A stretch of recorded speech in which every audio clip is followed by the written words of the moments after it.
Welcome to Tracing Your Family Roots. I'm Chuck Mason, and my guest today is Kostakos Pertanek. Carol is one of the co-directors of the Washington, D.C. Family History Center, which actually isn't in Washington, D.C. It's out in Kensington, Maryland.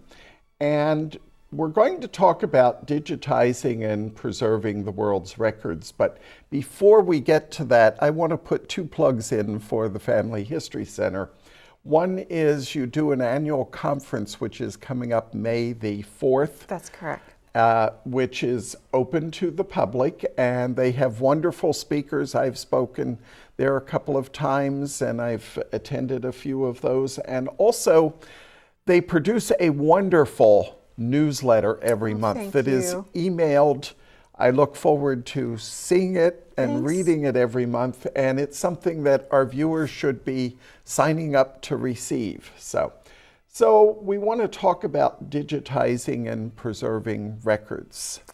Great. What do we want to talk about first? Well, I think what we want to talk about first is the fact that this is something that is ongoing. And it's probably never going to end. There are so many records throughout many repositories, both in the United States and especially overseas, that are not online. Looking at the slide that's on the screen right now, we can see this is something that we use often in fact, we have this at our Family History Center, which is a picture of an iceberg. And on the top, you can just see this tiny little bit, which is analogous to the records that are digitized and online. And if you look underneath the water, you will see that most of the research is not done on the internet. It is done in libraries and archives and courthouses because these are where the original documents reside. However, those documents are not digitized and they're not preserved in many cases. Some are, but some are not.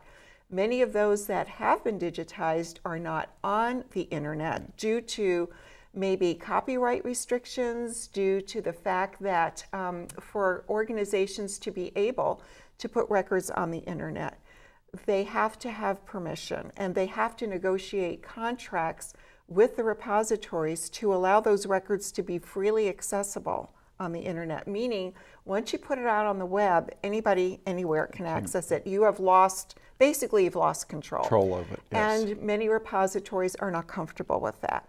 So consequently, if there are records that are digitized or there are records that are microfilmed, they may not be on the internet for that reason. If we could put that slide back up, there's a couple of things that nope, not that one, the one before, right. So the fact that we have most of our records in libraries and archives and courthouses, that does not mean that they're safe. In fact, they are threatened on a daily basis with a variety of factors, and I think it's important for us to talk about each of these. The first is, what kind of archival conditions are these records being stored in? I work at the Maryland Archives. I work as a volunteer there for Family Search that's digitizing the will and probate records in the Maryland Archives. And many of those records go back to before we were a country because Maryland was one of the 13 original states. So it was settled in the 1600s. And up until a year and a half ago, their archival collections were just scattered in different warehouses around Maryland. They were not climate controlled. They were not in any kind of an archival environment. They were just in a storehouse. And I mean, they were subject to heat and cold and bugs and all kinds of things. And mold and mildew. And mold and mildew and moisture and all the things that destroy records. I know one person that went into an Ohio courthouse years ago, and he went in dressed in a suit and everything, and they assumed he was an attorney, and they took him down to the basement, and this is how bad it was. The basement floor was dirt, and there's literally boxes of records sitting on the dirt Oh my floor. gosh, no. Oh, Yes. that breaks my heart. Yes. Just hearing that is terrifying. And the conditions, I mean, are just terrible.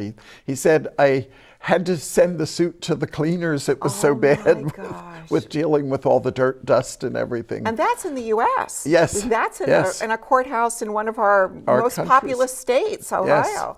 So you can only imagine what it's like in some of the repositories overseas. Yeah. One of the second reasons is political instability.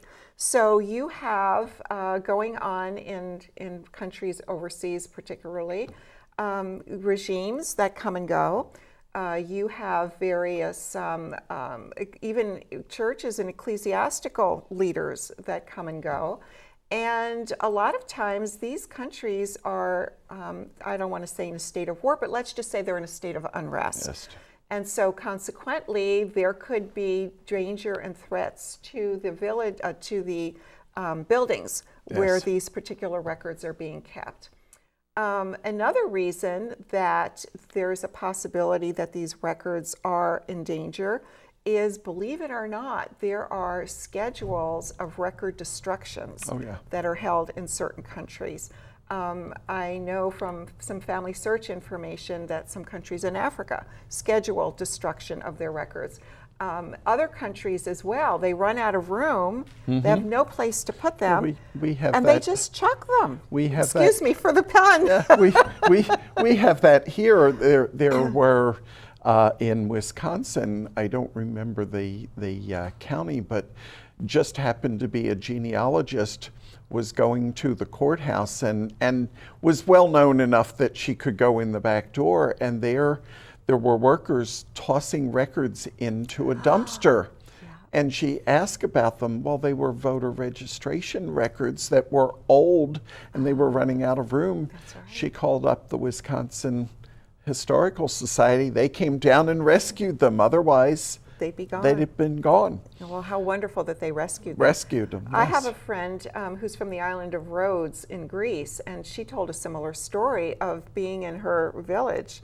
And all of a sudden, people were like carrying armloads of documents and throwing them in the trash. And she went up to them and said, "What are you doing?" They're like, "We have no room for these. They're old. We don't need them."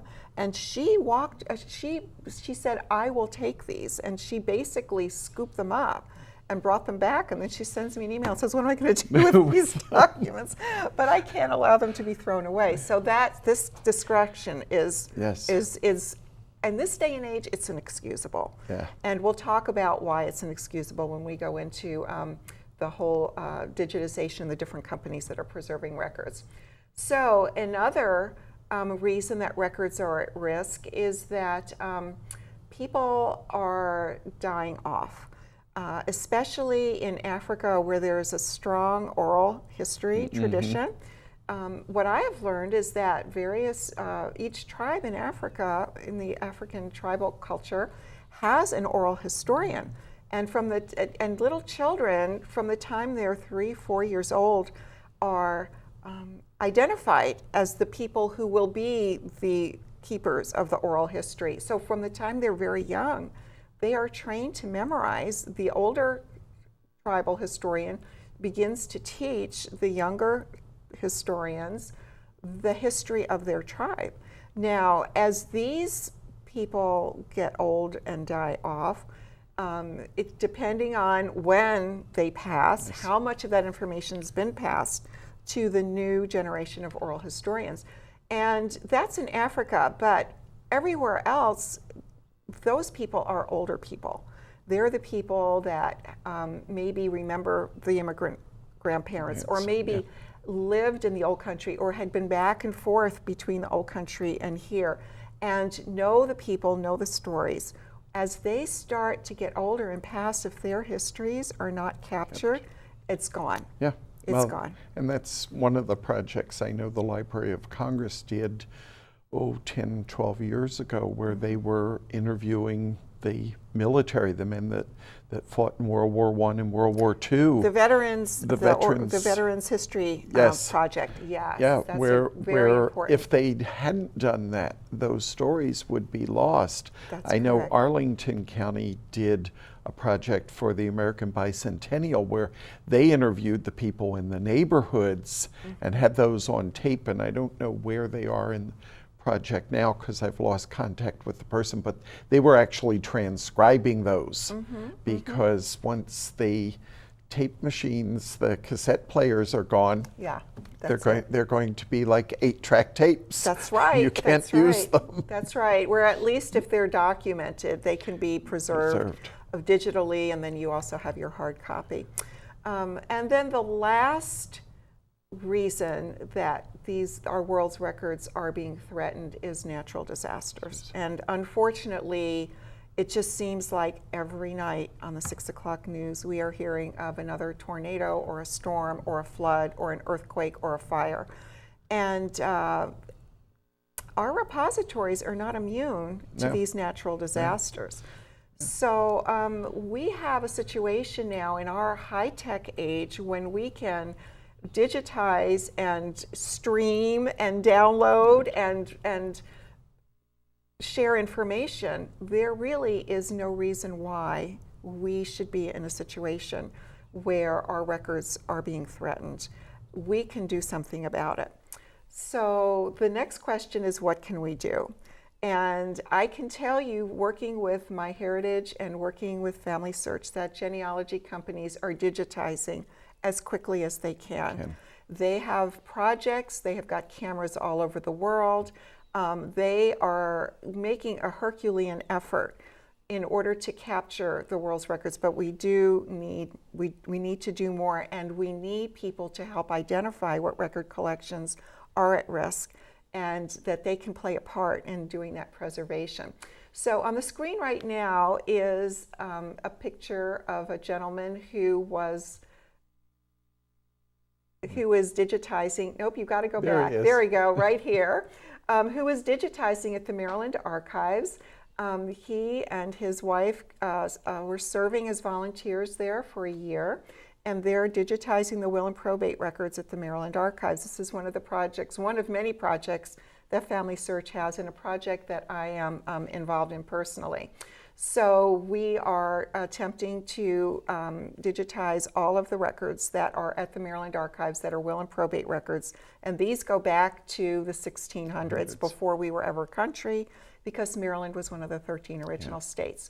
So there are these digitization projects going on right now. On the screen right now, we see the number 32.4 billion. And that is a rough approximation of how many records have been digitized. Ancestry is stating that they have 20 billion records, MyHeritage 8 billion, and Family Search about 4.5 billion. So that sounds like a lot, but if we remember the iceberg, it's very, very little compared to what else is out there.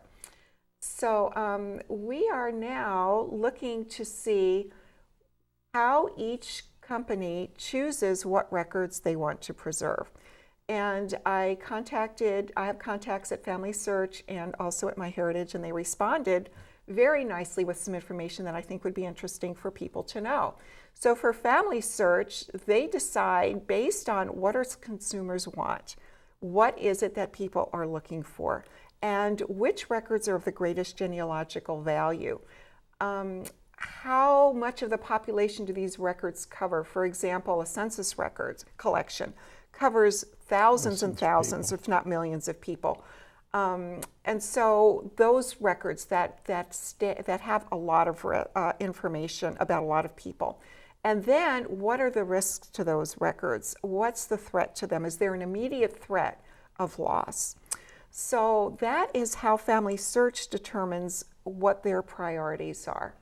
MyHeritage has a similar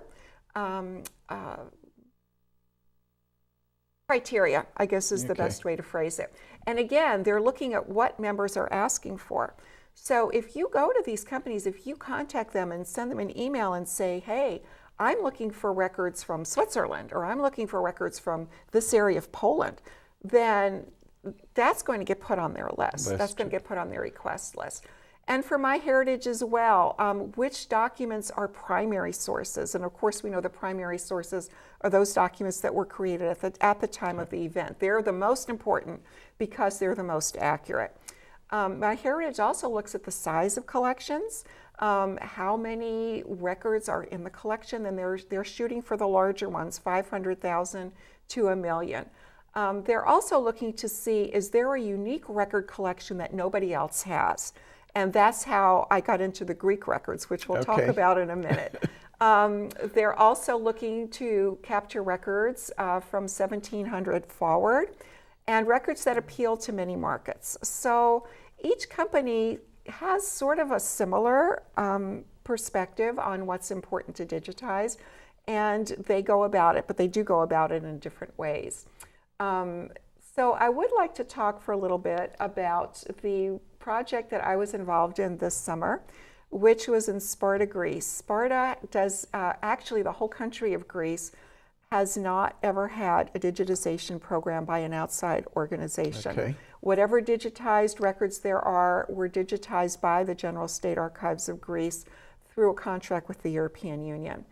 But in 2014, in doing my own personal research there, my colleague and I went to the metropolis of Sparta, which is like the archdiocese, and we asked to see some of the records there. And we were shown some books, and marriage books in particular, and we learned that these books are not in very good condition. Yeah. In fact, I think the next slide is a picture of a marriage book from Sparta. And you can see just looking at it that the spine is broken, it's fallen apart, and these records go back to the 1800s. So consequently, my colleague and I asked, what can we do? Would you be interested in having these records preserved? Because I walked in there, looked at those books, and I'm like, oh my gosh, we have to do something about this.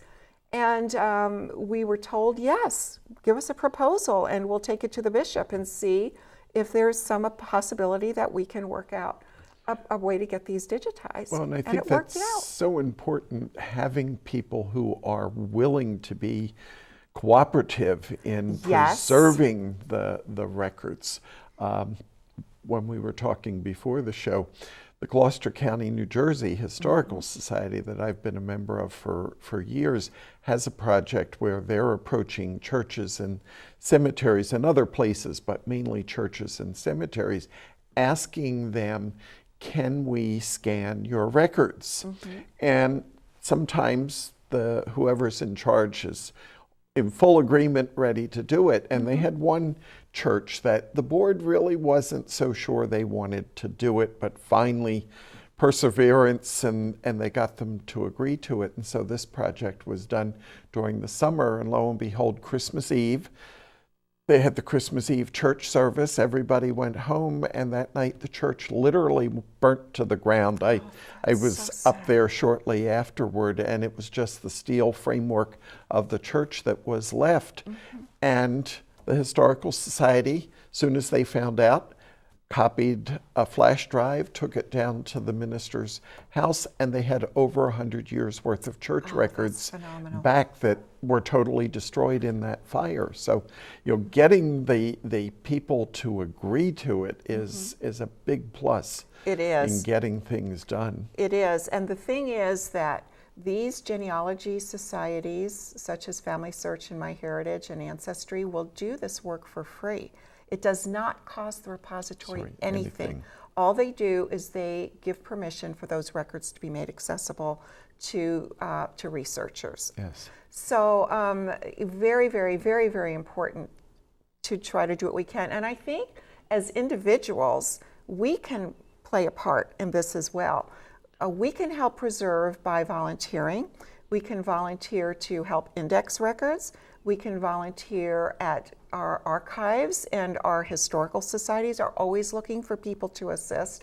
But we can also be on the lookout for record collections that are at risk.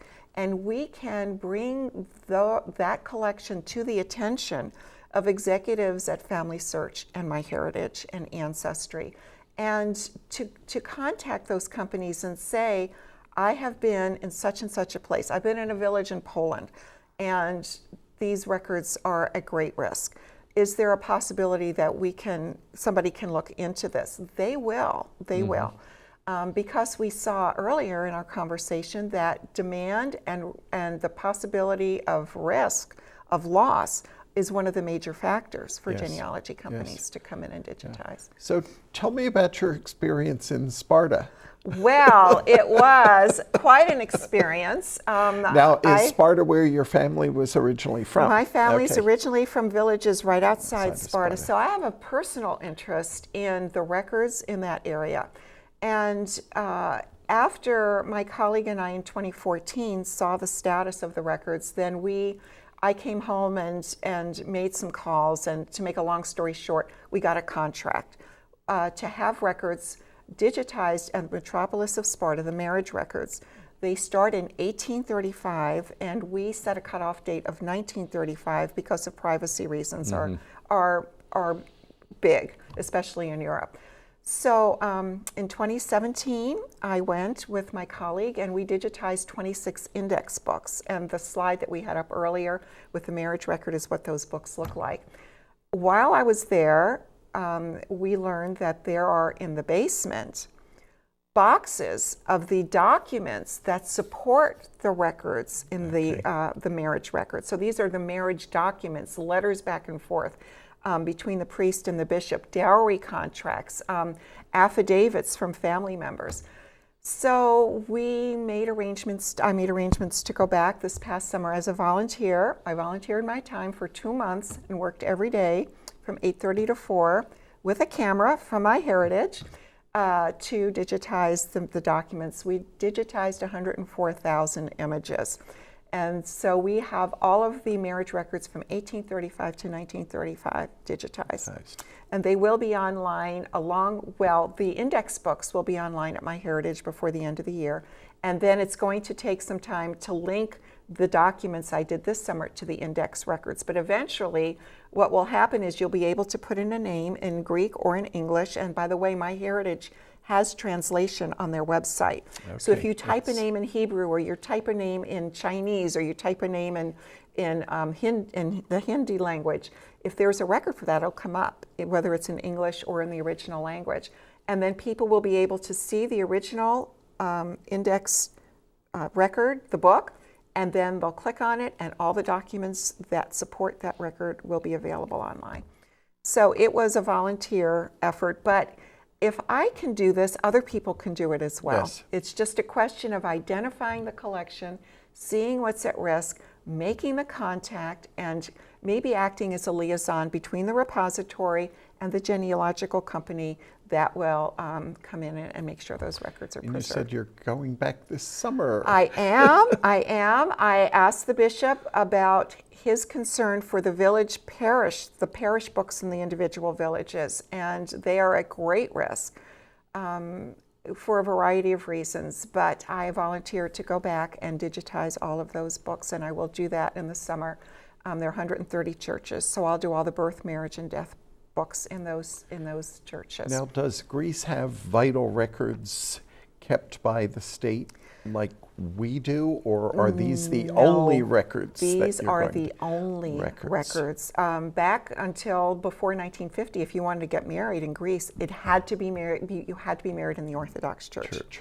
And so the churches are the main repository for the records. Now it's different. Now in contemporary times, yes, you can have a civil marriage and civil records are kept, but predominantly it had been church records. So these, if they disappear, they're gone. And that's families' histories. That's correct. For years, that's just going to be wiped out. Yes, but this is duplicated all over the world, especially in the East, especially in Europe and the Eastern European countries that had been under communist rule and under state ownership. In the Czech Republic, where my husband is from, one of my husband's cousins said that when the communists came in and took over, that everything belonged to the state. So all of the records in the different municipalities and in the churches had to be submitted to the state. The state designated certain old castles to be created to be archives. And so all the records were collected, put in those castles in different areas throughout the Czech Republic. consequently, once the Czech Republic became a free state, they went in now and they are digitizing their collections. But the beauty is they're all in one place. They're all in these castles. So Family Search has a huge digitization projects in the Czech Republic, and they send somebody into the castle, they set up their camera, and all the records are there going back to the 1600s. That's a great source because, you know, if they're spread all over, even some of them people may not know that they're there. Where if they're in one, at least in one repository, you've got them in one place that you can start working on them. That's correct. You know, it's just a fantastic project that you've worked on and everybody else is working on to bring the records to us because, you know, at this point, I fight this all the time as an instructor. Everybody thinks, well, I'm just going to go on a website and everything's going to be there on the website, and that's just not true. There's so much out there that has not been microfilm digitized or anything else. So anything, we have just a couple of minutes here, or seconds here, anything else that you want to make sure we mention? I think the most important thing is for people to be alert and aware, for people to keep their eyes open and to see if there is something out there that really is at risk, and to bring that to the attention of either a local historical society, a local genealogy society, and even one of our major companies.